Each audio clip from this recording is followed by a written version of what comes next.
মাওলানা হাফিজুর রহমান সিদ্দিক হুজুর এই বাংলার জন্য একটা নিয়ামত, বিরোধিতা করে কোনো লাভ নাই। যেই বাতি আমার মাওলা জ্বালাবে, দুনিয়ার কোনো মানুষ ওই বাতি নিভাতে পারবে না, ঠিক কিনা? নারায়ে তাকবীর, নারায়ে তাকবীর। খতিবুল উম্মাহ মাওলানা হাফিজুর রহমান সিদ্দিক হুজুরের আগমন। নারায়ে তাকবীর। আল্লাহ রাব্বুল আলামিন যেন হুজুরের হায়াতের মধ্যে বারাকা দান করে, জোরে আওয়াজ দিয়ে বলেন আমিন। আল্লাহ রাব্বুল আলামিন যেন হুজুরের হায়াতে বারাকা দান করে, আল্লাহ যেন হুজুরের কণ্ঠের মধ্যে বারাকা দান করে, হুজুর যেন সারা দুনিয়ায় এইরকম ভাবে ইসলামের খেদমত করতে পারে আর আমাদেরকে এইরকম চমৎকার মধুর বাণী শোনাতে পারে। আল্লাহ রাব্বুল আলামিন আমাদের সকলকে তৌফিক দান করুক। এ যুবক, তুমি যদি বলো 100বার তোমার পায়ে ধরতে রাজি আছি, গুনার কাজ ছাড়ো, নেকের কাজ ধরো, আল্লাহওয়ালাদের সাথে সম্পর্ক রাখো, হক্কানি উলামায়ে কেরামের পক্ষে থাকো, ইসলামের পক্ষে থাকো, আল কোরআনের পক্ষে থাকো, ভালো কাজগুলোকে সাপোর্ট করো। একটা বার চরমনায়ের ময়দানে যাওয়ার দাওয়াত দিলাম, ভালো সব কাজ করো, কিন্তু একটা বার চরমনায়ের ময়দানে যাওয়ার দাওয়াত দিলাম। আল্লাহু আকবার। এক সাহাবীর কাছে খবর পৌঁছাইয়া যায়, বিশ্ব নবীকে নাকি কাফের বেঈমানেরা মাইরা ফালাইছে। সাহাবী ঘর থেকে একটা তরবারি হাতের মধ্যে লইয়া উহুদের ময়দানের দিকে দৌড়াইতে লাগলো, আর একটা চিৎকার মাইরা ডাক দিল, কাফেরেরা রে, বেঈমানেরা রে, তোরা নাকি আমার বিশ্ব নবীরে মাইরা ফালাইছ। আল্লাহর কসম কইরা বলি, যদি আমার নবী দুনিয়াতে না থাকে, আনাসের তরবারি থেকে একটা কাফেরও রক্ষা পাবি না। সুবহানাল্লাহ। ওই সাহাবীর নাম আনাস বিন নজর। আনাস বিন নজর দৌড়াইতেছে, পথিমধ্যে হযরতে সাদ রাদিয়াল্লাহু তাআলার সাথে সাক্ষাৎ হইয়া যায়। এটা বুখারী শরীফের হাদিস। হযরত আনাস বিন নজর ডাক দিয়া কয়, ইয়া সাদু, ও সাদ, আইনা আংতা, তুমি কোথায় যাচ্ছ? তুমি কি খবর পাও নাই নাকি কাফের বেঈমানেরা নাকি আমার বিশ্ব নবীরে মাইরা ফালাইছে? কোথাও যাওয়ার দরকার নাই, আমার সাথে উহুদের ময়দানে চলো। ইন্নী আজিদুলি হাল জান্নাতি দুনা উহুদ। বলেন না সুবহানাল্লাহ। আনাস বিন নজর ডাক দিয়ে কয়, ও সাদ, কোথাও যাওয়ার দরকার নাই, আমার সাথে যুদ্ধের ময়দানে চলো। আল্লাহর কসম করে বলি রে সাদ, ইন্নী আজিদুলি হাল জান্নাতি দুনা উহুদ, উহুদের ময়দান থেকে জান্নাতের সুঘ্রাণ আমার নাকে লাগতেছে। সুবহানাল্লাহ। আনাস বিন নজর যুদ্ধের ময়দানে ঝাঁপাইয়া পড়ল, কয়েকটা কাফের বেঈমানকে জাহান্নামে পাঠাইয়া দিল। হঠাৎ কইরা একটা তীর আইসা আনাস বিন নজরের বুকের মধ্যে লাগলো, আরেকটা আইসা পেটের মধ্যে লাগলো, আরেকটা আইসা গলার মধ্যে লাগলো, আরেকটা তরবারির আঘাত ঘাড়ের মধ্যে লাগলো, আরেকটা পিঠের মধ্যে লাগলো। একটার পরে একটা আঘাত লাগতে লাগতে আনাস বিন নজরের শরীরটা ঝাঁঝরা হইয়া গেছে। আনাস বিন নজর জমিনের মধ্যে লুটিয়ে পড়েছে। এ বাবা, ভালো করে বুঝার চেষ্টা করো, উহুদের ময়দানে 70 জন সাহাবী শাহাদাত বরণ করেছে, তার মধ্য থেকে 2 জনকে অত্যন্ত নির্মমভাবে হত্যা করেছে। একজনের নাম হযরতে আমিরে হামজা, দ্বিতীয় জনের নাম হযরত আনাস বিন নজর। বুখারী শরীফের সবচাইতে প্রসিদ্ধ ব্যাখ্যা গ্রন্থের নাম ফাথুল বারী। ফাথুল বারী কিতাবের মধ্যে এসেছে, আনাস বিন নজরের শরীরের মধ্যে 90টার বেশি তরবারির আঘাত লাগছে। আমি আপনাদের সামনে একটা হাদিস পড়ছি, হযরত ইমামে বুখারী বলেন, এই হাদিসটি আমি আমার উস্তাদ হযরত আদম বিন আবি ইয়াস থেকে শুনেছি। হযরত আদম বিন আবি ইয়াস বলেন, এই হাদিসটি আমি আমার উস্তাদ হযরত শুবা থেকে শুনেছি। হযরত শুবা বলেন, এই হাদিসটি আমি আমার উস্তাদ হযরত কাতাদা থেকে শুনেছি। হযরত কাতাদা বলেন, এই হাদিসটি আমি আমার উস্তাদ হযরত আনাস বিন মালিক রাদিয়াল্লাহু তাআলা আনহু থেকে শুনেছি।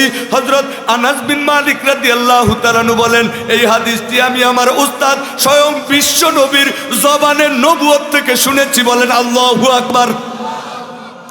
লা ইউমিনু আহাদুকুম হাত্তা আকুনা আহাব্বা ইলাইহি মিন ওয়ালিদিহি ওয়া ওয়ালাদিহি ওয়ান নাসি আজমাইন।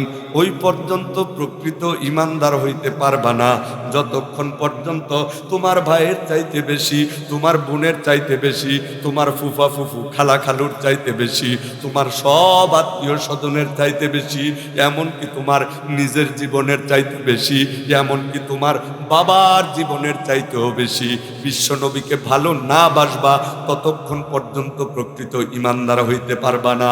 বুঝলাম নিজের জীবনের চাইতে বেশি, এমনকি নিজের বাবার জীবনের চাইতে বেশি ভালোবাসতে হবে বিশ্বনবীকে।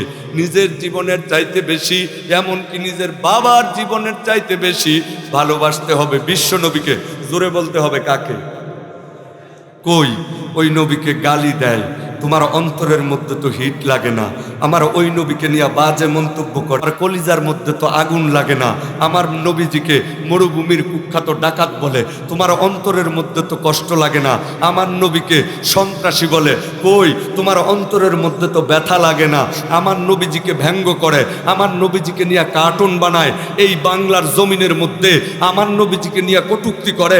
92% মুসলমানদের এই দেশে, হক্কানি ওলামায়ে কেরামের এই দেশে, হক্কানি পীর মাশায়েখদের এই দেশে, 92% মুসলমানদের দেশে যদি কোনো নাস্তিক মুরতাদ বেঈমান আমার নবীকে কষ্ট দেয়, আমার নবীর দিকে আঙ্গুল তোলে, আমার নবীকে নিয়ে বাজে কথা বলে, আমার নবীজিকে নিয়ে বাজে মন্তব্য করে, আমার নবীজিকে নিয়ে কটূক্তি করে, ও ধান দিয়ার মুসলমান ভালো করে বুঝা রাখো, ভালো করে জাইনা রাখো।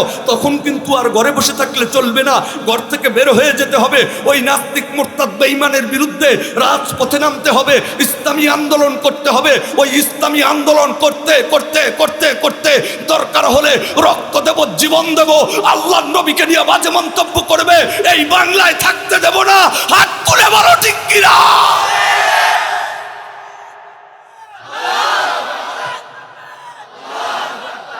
ভালো করে বুঝতে হবে, নিজের জীবনের চাইতে বেশি, এমনকি নিজের বাবার জীবনের চাইতে বেশি ভালোবাসতে হবে কাকে? হ্যাঁ, এই বাংলার জমিনের মধ্যে মৌলবীদেরকে নিয়ে চিৎকারি করে, আমাদেরকে মৌলবাদ বলে গালি দেয়। আমরাও বারবার বারবার আওয়াজ দিয়া বলি, ইসলামী মৌলবাদ জিন্দাবাদ জিন্দাবাদ, ঠিক কিনা কও? তাহলে তোমরা জোরে আওয়াজ দিয়া বলবা, আমি বলবো ইসলামী মৌলবাদ, তোমরা বলবা জিন্দাবাদ জিন্দাবাদ। হাত তুলে বলতে হবে, বলো ইসলামী মৌলবাদ, ইসলামী মৌলবাদ।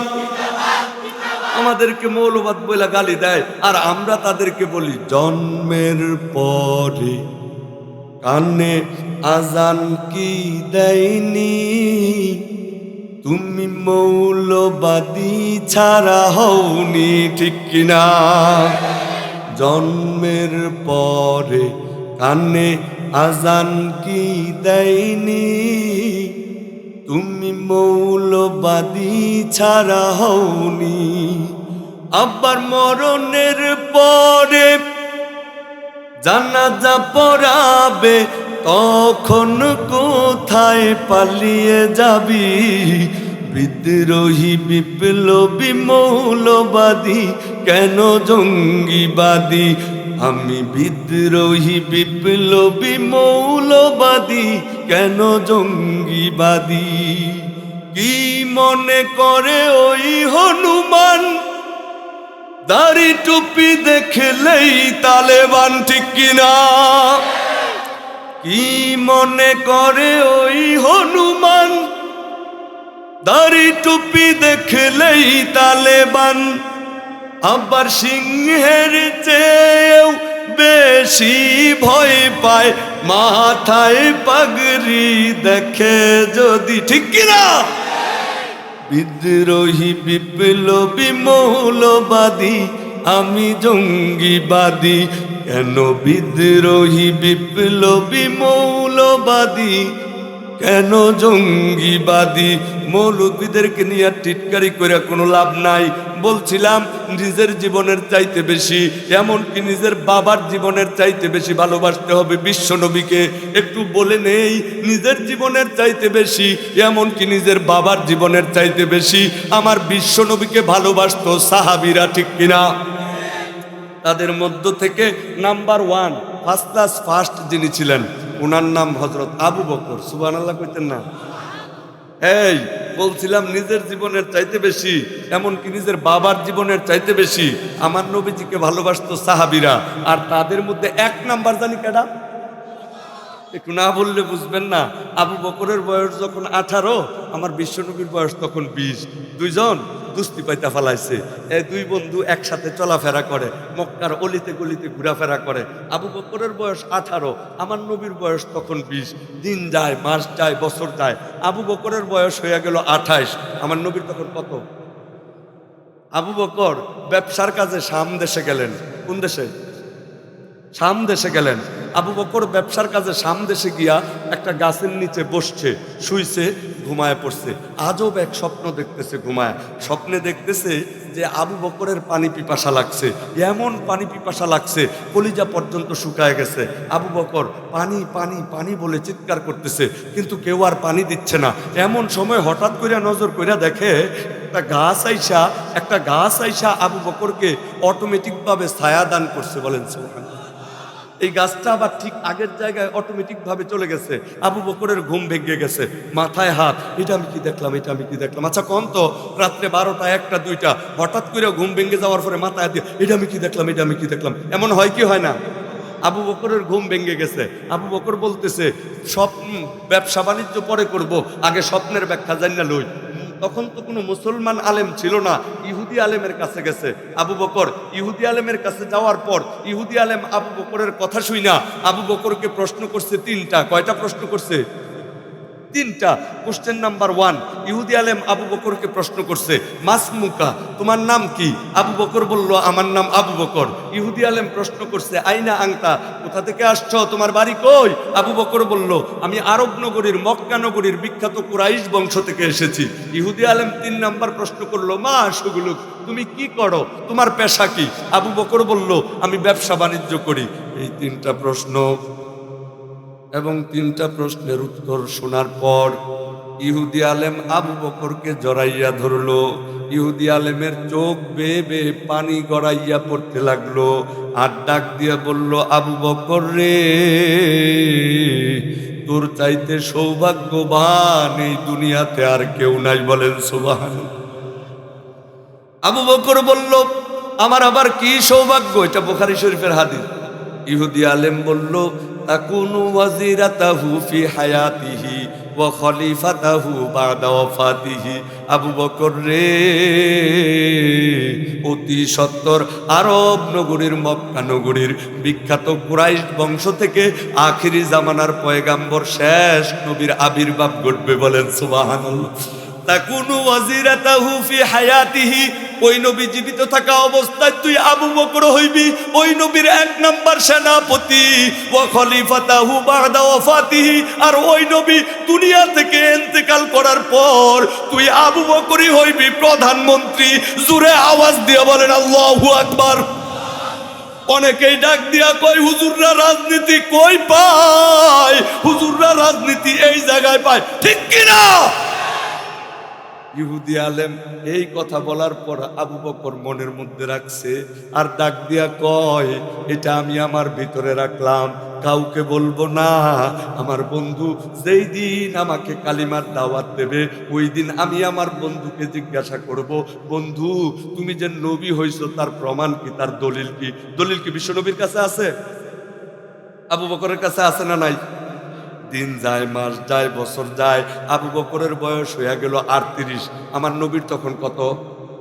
নবুয়তি পাইলেন আলহামদুলিল্লাহ। কোন আমার নবীজি কত বছর বয়সে নবুয়তি পাইছে? 40 বছর বয়সে নবুয়তি পাইছে। নবুয়তি পাওয়ার পর 3 বছর ছিল খতরাতুল ওহির যুগ। 3 বছর আল্লাহর নবীর কাছে কোনো ওহী আসে নাই। 3 বছর পর আল্লাহ রাব্বুল আলামিন আয়াত নাজিল করলেন, ওয়া আনজির আশিরাতাকাল আকরাবিন।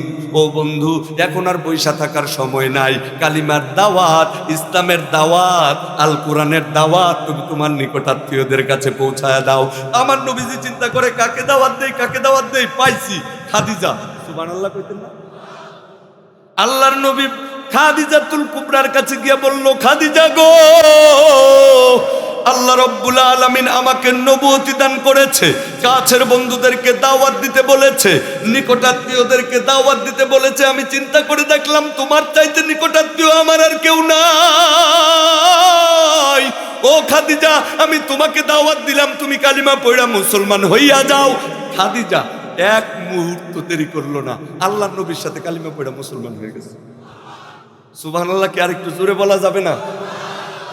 আমার নবীজি চিন্তা করে এবার কাকে দাওয়াত দেই, আর ওই দিক দিয়ে আবু বকর চিন্তা করে সামদেশে গিয়া স্বপ্ন দেখছিলাম রে, আমার বন্ধু তো আমার এখনো দাওয়াত দেয় না। সুবহানাল্লাহ কইতেন না? আর আমার নবীজি চিন্তা করে কাকে দাওয়াত দেই, কাকে দাওয়াত দেই, পাইছি আবু বকর। সুবহানাল্লাহ কইতেন না? আমার নবীজি ঘর থেকে বের হয়ে যায়, হযরত আবু বকরের সাথে সাক্ষাৎ হয়ে যায়। হযরত আবু বকরকে আল্লাহর নবী ডাক দিয়ে বলে, আবু বকর, আল্লাহ আমাকে নবুয়তি দান করেছে, কাছের বন্ধুদেরকে দাওয়াত দিতে বলেছে, খাদিজাকে দাওয়াত দিয়েছি, খাদিজা কালিমা পড়ে মুসলমান হয়ে গেছে। আবু বকর, তোমাকেও দাওয়াত দিলাম, তুমি কালিমা পড়ে মুসলমান হইয়া যাও। আবু বকর কয়, 12 বছর আগে স্বপ্নে দেখছিলাম যে, আজ যা পরীক্ষাটা কইরা লই। ডাক দিয়া কয়, বন্ধু গো, তুমি যে নবী হইছো তার প্রমাণ কি, তার দলিল দাও। দলিল কি বিশ্ব নবীর কাছে আছে? আবু বকরের কাছে আছে না নাই?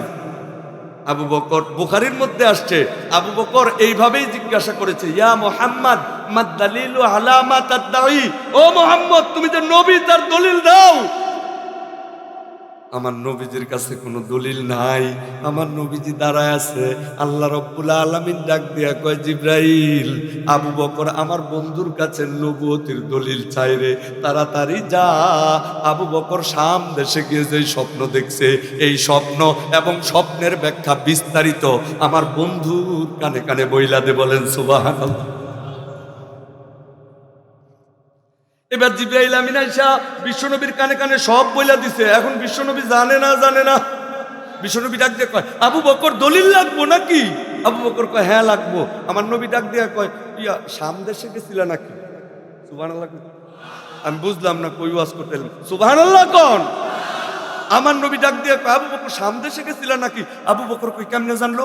আমি তো আমার বিবির কাছেও বললাম না, কারো কাছে বললাম না, উনি জানলো কেমনে? কয়, হ গেছিলাম। আমার নবী ডাক দিয়া কয়, মনে আছে একটা আজব স্বপ্ন দেখছো, ইহুদি আলেমের কাছে গেছো, ইহুদি আলেম বলছে আমি জীবিত থাকা অবস্থায় তুমি আমার 1 নাম্বার সেনাপতি, আর আমি দুনিয়া থেকে বিদায় হওয়ার পর তুমি হইবা প্রধানমন্ত্রী। এই কথা তুমি কাউরে বলো নাই। আল্লাহর ফেরেশতা জিবরাইল আমিন আইসা তোমার স্বপ্ন এবং স্বপ্নের ব্যাখ্যা আমার কানের মধ্যে বইলা দিছে। বলেন সুবহানাল্লাহ। আবু বকর, আর দেরি করো না, কালিমা পড়া মুসলমান হয়ে যাও। আবু বকর কয়, আমি দেরি করতেও চাই না, এখনই আমার কালিমা পড়ায় মুসলমান বানায় দেন। এইগুলা বলা আমার উদ্দেশ্য না। বলছিলাম নিজের জীবনের চাইতে বেশি, এমনকি নিজের বাবার জীবনের চাইতে বেশি বিশ্বনবীকে ভালোবাসতো সাহাবীরা। তাদের মধ্য থেকে 1 নাম্বার কারা, এটা বলা আমার উদ্দেশ্য। এখন আবু বকর দাওয়াত দিতে যায়। আবু বকরের নাম আবু বকর, আবু বকরের বাবার নাম আবু কুহাফা। আবু বকর দাওয়াত দিতে যায়, আর আবু কুহাফা রাস্তার মাঝখানে এইভাবে ব্যারিকেড দিয়া পথ আটকায়। আবু বকর ডাক দিয়া কয়, আব্বা জান, আপনি পথ ছাইরা দেন। আব্বা জান, আমার রাস্তা আটকাবেন না। আবু বকরের বাবা আবু কুহাফা আমার নবীজিকে নিয়ে কটূক্তি করে, তিরস্কার করে। হযরত আবু বকর রাদিয়াল্লাহু তাআলা আনহু ডাক দিয়া কয়, আব্বা জান, আপনি যত খুশি আমাকে গালি দেন, যত খুশি আমাকে নিয়ে তিরস্কার করেন, যত খুশি আমাকে কটূক্তি করেন, কিন্তু আমার নবীকে নিয়ে কোনো বাজে মন্তব্য করবেন না। ওগো আব্বা জান, যদি আমার নবীজিকে নিয়ে বাজে মন্তব্য করেন, হতে পারে আপনার সাথে আমি বেয়াদবি করে ফেলতে পারি। আবু কুহাফা মনে করলো সে আমার সন্তান, সে আবার আমাকে কি করবে, আমার নবীজিকে গালি দিয়েছে।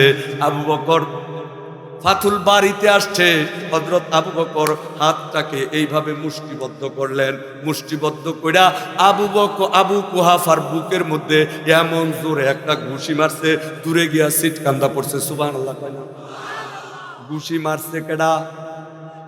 ফুতে মারছে। কারে মারছে? তোমার আর আমার দ্বারা এই মহাব্বত সম্ভব না। আবু কুহাফা শোয়া থেকে উঠা ছুটছে মুহাম্মদের দরবারে বিচার দেওয়ার জন্য।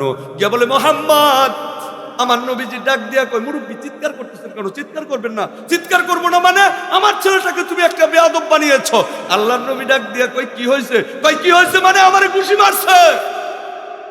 আমার নবীজি ডাক দিয়া কয়, হযরত আবু বকর আপনারে ঘুষি মারবে মুরব্বি, এটা তো হতে পারে না। আপনি কি আমাকে নিয়ে কোনো গালমন্দ করছিলেন না? অসুখটা ধরে লাইছে। আপনি কি আমাকে নিয়ে কোনো গালমন্দ করছিলেন নাকি? আবু কুহাফায় কয়, না, আমি কোনো গালি টালি দিছি না। দেখেন কেমন হাসা কথাটা কইছে। ঠিক এই মুহূর্তে হযরত আবু বকর দরবারে উপস্থিত হয়ে গেছে। সুবহানাল্লাহ। আল্লাহর নবী ডাক দিয়ে কয়, আবু বকর, তুমি নাকি তোমার বাবার বুকের মধ্যে ঘুষি মেরেছো। মুরব্বিদের সাথে বেয়াদবি করতে হয় না। হযরত আবু বকর রাদিয়াল্লাহু তাআলা আনহু ডাক দিয়া কয়, নবী গো, আমি শুধু শুধু আমার বাবার বুকের মধ্যে কেন ঘুষি মারতে যাব? আমি বারবার বলেছি আব্বা জান, আপনার জন্য আমার অন্তরে যে মহাব্বত নাই এমনটা তো কোনো কথা না। আপনাকে আমি বড় ভালোবাসি, কিন্তু আব্বা জান, আমার নবীজিকে নিয়ে কোনো গালমন্দ করবেন না, কোনো বাজে কথা বলবেন না, সহ্য করতে পারি না, কলিজায় মানে। ওগো দিনের নবীজি, আমি তো শুধু আমার বাবার বুকের মধ্যে ঘুষি মেরেছি। কেন ঘুষি মেরেছি আপনি জানেন নাকি? নবীজি কয়, কেন? বুখারীর হাদিস, বুখারী শরীফের মধ্যে আসছে, হযরত আবু বকর কয়, লাউ কানা সাইফুন করিবাম মিন্নি লা যরাবতুকা। আল্লাহু আকবার। হযরত আবু বকর ডাক দিয়া কয়, আল্লাহর নবী গো, আমার হাতের মধ্যে কোনো তরবারি ছিল না, এই জন্য আমি ওনার বুকের মধ্যে ঘুষি মারছি। যদি আমার হাতের মধ্যে একটা তরবারি থাকতো গো, একটা কোপ মাইরা বাবার গর্দান উড়াইয়া দিতাম। আবু কুহাফা এই কথা শুননা দৌড়। মানে আবু বকরের ভাবসাব তো ভালো না, যদি এই জায়গায় দৌড়ালা এলেগে দৌড়। আমার নবীজি হযরত আবু বকরকে ডাকলেন, কাছে আসলেন। আমার নবীজি হযরত আবু বকরের হাত ধরে বললেন, আবু বকর, বিশ্ব নবীর মহাব্বত অন্তরে এমনই থাকা চাই। বলেন সুবহানাল্লাহ। ওই যে বলছিলাম, নিজের জীবনের চাইতে বেশি, এমনকি নিজের বাবার জীবনের চাইতে বেশি ভালোবাসতে হবে বিশ্ব নবীকে। আর আমার নবীজিকে জীবনের চাইতে বেশি, এমনকি নিজের বাবার জীবনের চাইতে বেশি ভালোবাসতেন সাহাবীরা। আর তাদের মধ্যে এক নাম্বার জানি কারা? আবু বকর যে বিশ্ব নবীকে নিজের বাবার জীবনের চাইতেও বেশি ভালোবাসতো, এই প্রমাণটা আপনারা পান নাই, পাইছেন?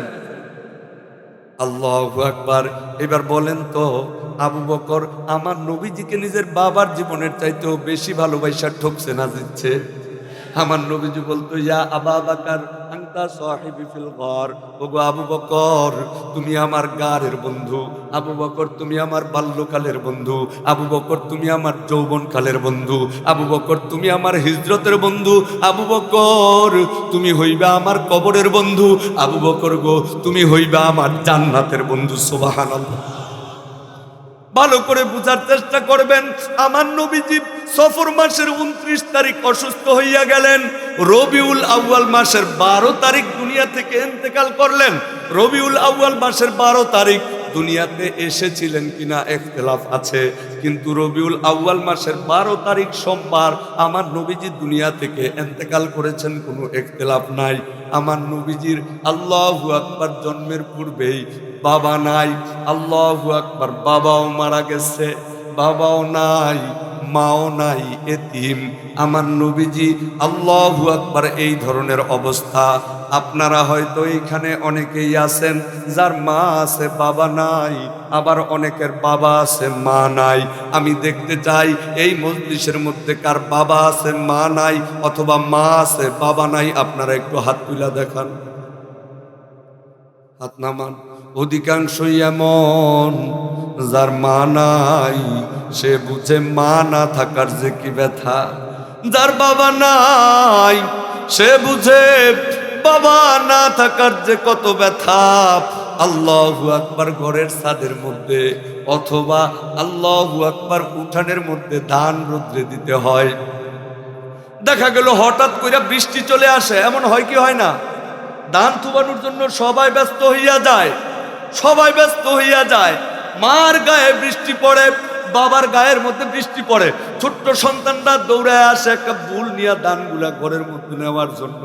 কিন্তু বাবার মাথায় পানি পড়ে, কিন্তু বাবা সন্তানটারে ধমক মারে, ওই বেটা তুই আইসস কে, ঠান্ডা লাগবো, ঘরে যা, ঠিক কিনা? যার বাবা নাই সে বুঝে বাবা না থাকার যে কি ব্যথা। যার মা নাই সে বুঝে মা না থাকার যে কি ব্যথা।